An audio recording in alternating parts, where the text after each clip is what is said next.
Good evening, everybody. Brian Neubert here from goldenblack.com, live as opposed to dead. Once again here in Mackey Arena. Another season is upon us. Purdue has tipped off its 2021-2022 basketball season with a win tonight over Bellarmine. Is it Bellarmine? Whatever. 96-67. To commemorate the occasion tonight, I wore a shirt that matched my mask. So you always have to accessorize for these big occasions. This is brought to you, this is our rap video, by the way, in case you haven't figured that out by now. This is brought to you, as always, by our friends at the Purdue Union Club Hotel and the 811 restaurant. They have been very good to us. They will be very good to you as well. Next time you're in town for a football weekend, or whatever the case may be, visiting your kids in college, whatever, keep them in mind. Very, very, very nice place. Okay, again, Purdue 96-67 over either Bellarmine or Bellarmine, depending on how quickly you wanna pronounce it. The biggest takeaway from this is probably a little bit of what everybody should have known by now, is that Purdue has real potential to be a really formidable offensive basketball team. I think this is a very unique blend of personnel Purdue has this season, in the sense that it has a virtually unprecedented in college basketball tandem at center in Trayvon Williams and Zach Edey, guys who are going to command attention, guys who are going to influence every offensive possession they're part of this season, every time they're out there. But you also have a dynamic guard in Jaden Ivey who can get to the basket and penetrate the lane, with relative ease. That is going to command a lot of attention as well, a lot of help. Purdue has a lot of assets here that are going to keep people in help defense, all season long. And when you're in that situation where you have that kind of leverage over a defense, what you want to be able to do is you want to be able to knock down open shots. That's kind of basketball 101. But Purdue has made a considerable, it's my word of the day. I've been saying considerable all day long. I need to diversify it a little bit. I don't know where it came from. But Purdue has made a really extensive investment over the years in three-point shooting, to the point where it has had to kind of skew its defense a little bit to accommodate some of the personnel that were brought here in order to make shots. So the investment has been a really significant investment on Matt Painter's part. That investment did not necessarily pay off to the extent he probably would have preferred last season. The hope this season is that Purdue gets a much more considerable payout. I was trying to come up with something at the last second there to take that off the table, but I failed. The hope this season is that they get much more of a payout, there we go, off of that investment that they've made in shooting, by way of the experience Purdue now has, the experience playing together, the experience succeeding together. This is a more seasoned unit. I think you have guys coming into the mix this year who are looking for their own meaning of value, who are potential offensive lubricant type of guys who need to find niches for themselves, if at all possible.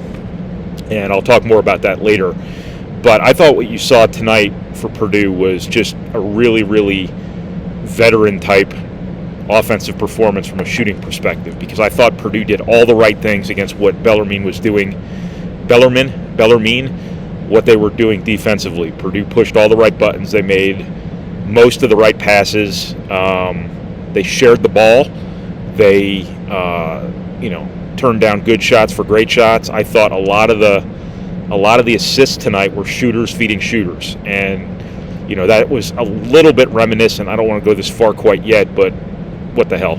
It was a little bit reminiscent of the teams with Dakota Mathias and Ryan Klein and PJ Thompson and those guys, who you had a bunch of elite shooters around one another, but they always made that extra pass. They always, again, turned down that good shot for that great shot, and I thought you saw a little bit of that from Purdue tonight.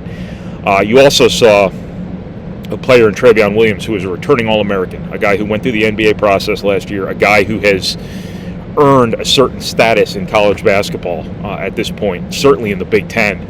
A guy who was perfectly cool tonight in the 14 minutes and 44 seconds he played, thanks to foul trouble.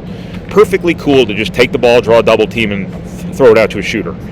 I think he gets a kick out of that. I think he likes that more than he likes scoring. And when you have a star, a legitimately proven, established standout at this level who is totally cool just being a facilitator, being the decoy.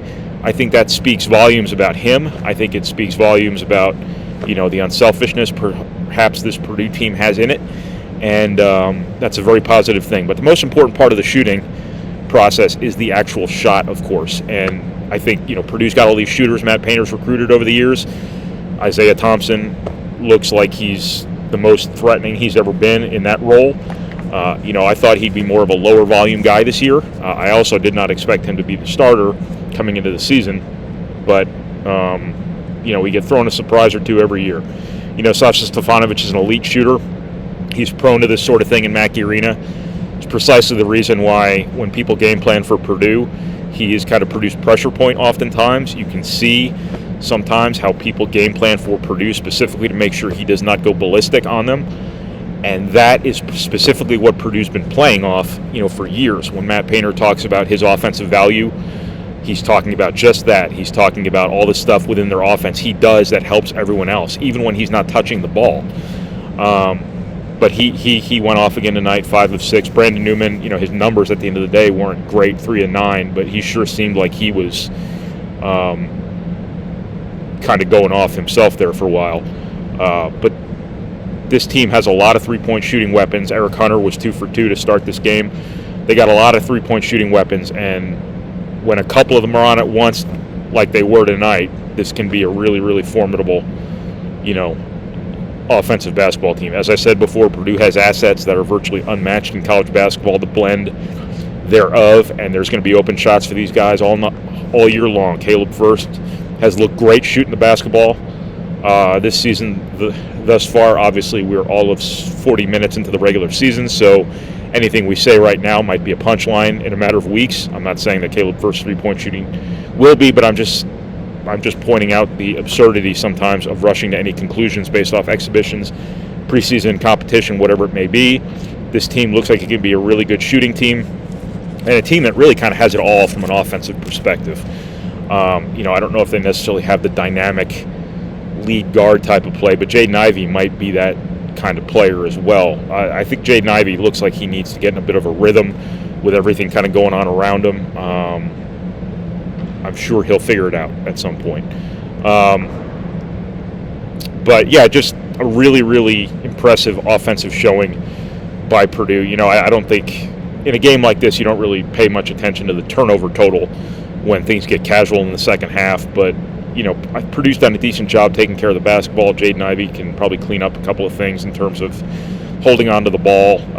Zach Edey had a couple turnovers early. He's going to turn the ball over a little bit when he's drawing so much attention. So, but I think that Purdue, has a chance to be really good offensively. From a defensive perspective, I don't know what you draw from this because Purdue's never going to see this offense again.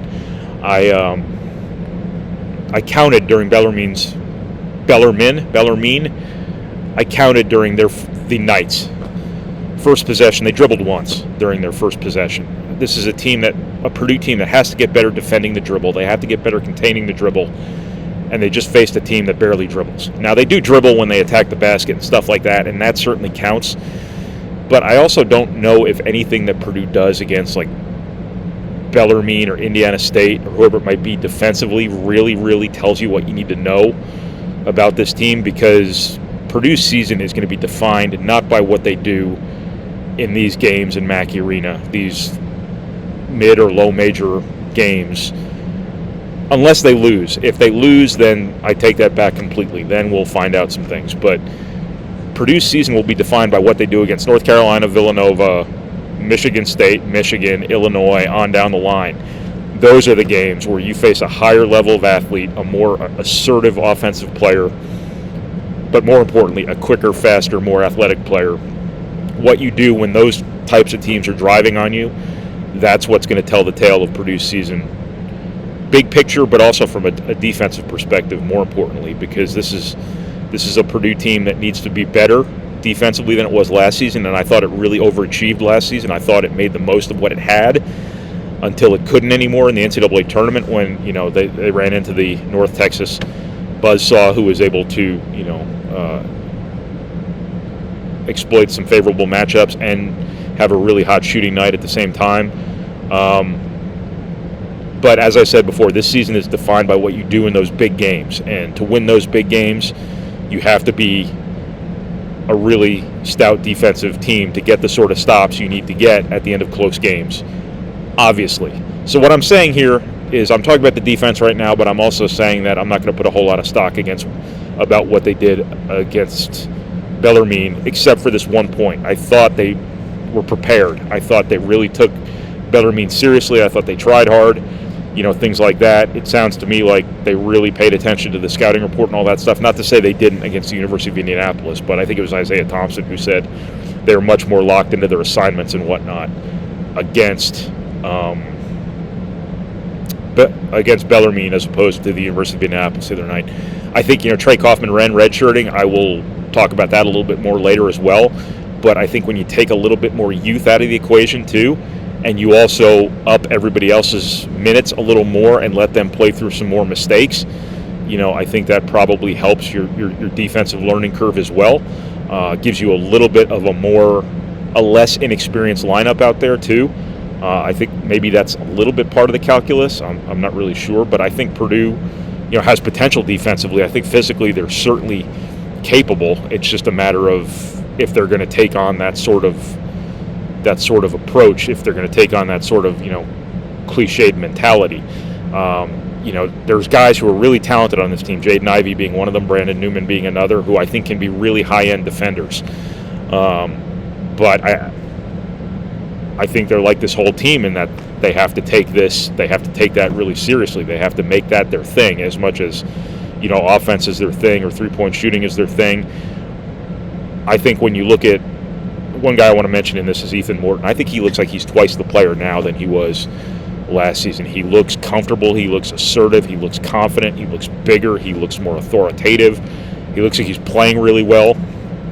I think his length showed up defensively tonight with the 4 steals he got. I thought he seems to be trying really hard defensively. He seems to generally be in the right places. He got taken a few times, but that's kind of what happens. But I think he's really trying defensively, and I think if that can rub off on maybe kind of everybody else, I think this team, if it takes that sort of approach, they can be much better defensively, than they were in the preseason, and a little bit better than they were last season, and certainly not have some of the same acute matchup problems, that really got them when it mattered most last season. Depth is another thing that I think Purdue really has on its side this year, as we've talked quite a bit about. I don't think there's a guy here who played tonight who shouldn't be. I don't think there's going to be any sort of process here in terms of figuring out whether or not this guy or that guy can play. I don't know who's really at risk of falling out of the rotation. I know fans want to talk before the season not about who's going to play, but who's not going to play. That's one of the great phenomena of fandom, in my opinion, is everybody wants to know who's going to get chopped out of the rotation all the time. I never have an answer to that question. I never want to speculate on it either, because it make me look really stupid if I'm wrong. But my point here is that you got a lot of guys here who can play. As I said, Ethan Morton looks like he's come a long way from last season. Brandon Newman, obviously has a chance to be a really, really good player.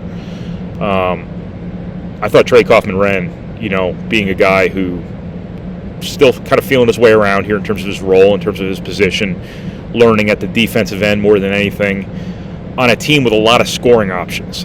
I think the redshirt thing makes a lot of sense. I'm surprised as hell that it happened, because you don't often see guys that good, redshirt. But I also know that Trey Kaufman is one of the most cerebral, thoughtful, mature, insightful players I think I've ever covered Purdue recruiting, and he has been laser focused since around the start of the pandemic on his own development as a player, on his own improvement. Part of the reason he was so drawn to Purdue from day one was that he really bought into their kind of reputation for being a really good program to develop and all of that stuff, and he sees the need for him to develop and to become a better player, this and that. Obviously he wants to transition a little bit into more of a wing player, and I think he's been progressing in that direction. for the better part of a year now. He's not even close to being, I think, what he might be one day. I don't think he's where he needs to be now to play that sort of role for Purdue. Also looking forward here, the thing that Trey Kaufman-Renn, I think, really brings to the table long term is scoring. I think he's a really gifted offensive player.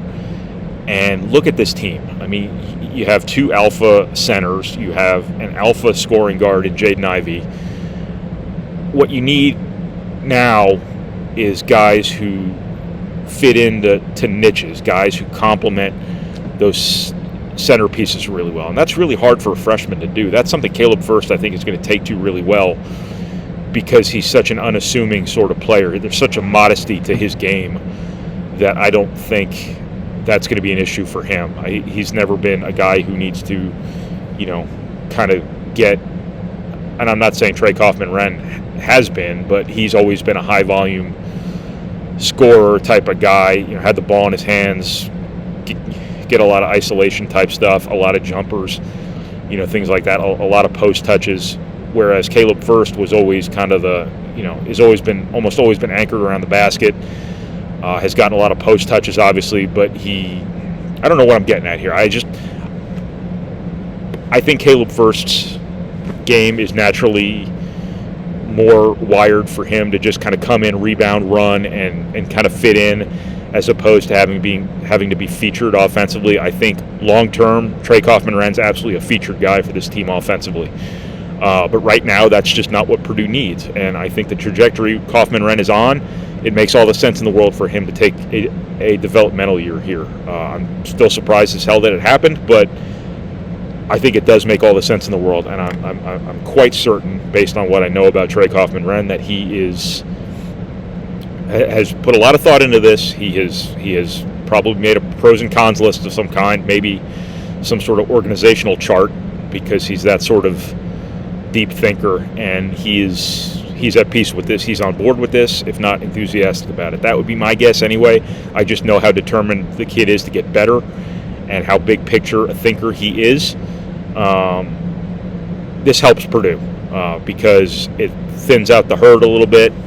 You don't have to worry about wasting a year on a guy here. You don't have to worry about, giving guys time enough to see what they can do early in the season. All these games matter for Purdue. There isn't really any time to experiment kind of early on here. I think it really helps Purdue to cut down that playing rotation to something maybe a little bit more manageable. Still, maybe not the most manageable thing in the world when you have 9 guys instead of 10 or 10 guys instead of 11, whatever the actual numbers are now. But I think there's lots of places here for guys to fit into really, really, specific sort of roles. And I think the face of that is kind of Ethan Morton. I was just talking to him the other day about, the need to do stuff that doesn't show up in box scores because it will have helped. I know that's a cliche topic to talk about, but I think it really does apply, to him. I thought he came in, gave Purdue really good minutes tonight. He was 2 for 3 from the floor, should have been 3 for 3. He missed one right under the basket that he'll make 99% of the time from here on out. 4 rebounds, 5 points, 3 assists to no turnovers, and 4 steals. Just looks like a guy who just makes Purdue a little bit of a better offensive basketball team when he's out there. I think he's trying hard defensively. I think he'll be a passable defender in time, if not a good one. Just looks like a much better player than he was a year ago. And he was one of the great unknowns for me coming into the season. I thought that if there was a guy who might get, kind of left on the outside looking in, maybe it might be him, just because last year was so difficult on him. You do have a lot of guards on this team and so on and so forth, but I think he's put himself in a really good position here. And when Mason Gillis comes back after the Indiana State game, you're going to have a lot of dudes here. In case you didn't notice, Ethan Morton played the 4 tonight too as their backup to Caleb Furst. That's another thing he brings, just simple knowledge. Sasha Stefanovic is also going to be their other option at the 4 for the one more game that they have to get by with only one player at that position. So, but Ethan Morton's not alone. Brandon Newman is going to be able to come in and make shots for Purdue. In the best case scenario, give you a little bit of a defensive edge. Eric Hunter right now coming off the bench. We'll see how that ends up. He made some shots early on. He's always a known commodity as a defender. His experience, I think, really matters. You got a lot of options on this team. You got a lot of good players. You got a lot of potential offensively.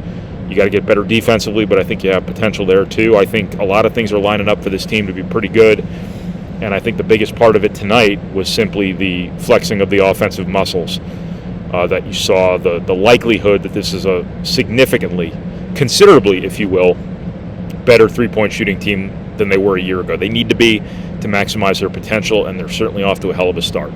So I think I have almost gotten to the point now where I can take a breath. These things are too long. They need to be cut down. They're just obnoxious. I can't believe some of you listen to this all the way to the end. It's going to be my running joke all year long. I'm going to mock those of you who actually sit here for 20 minutes and listen to this. But I do certainly appreciate it.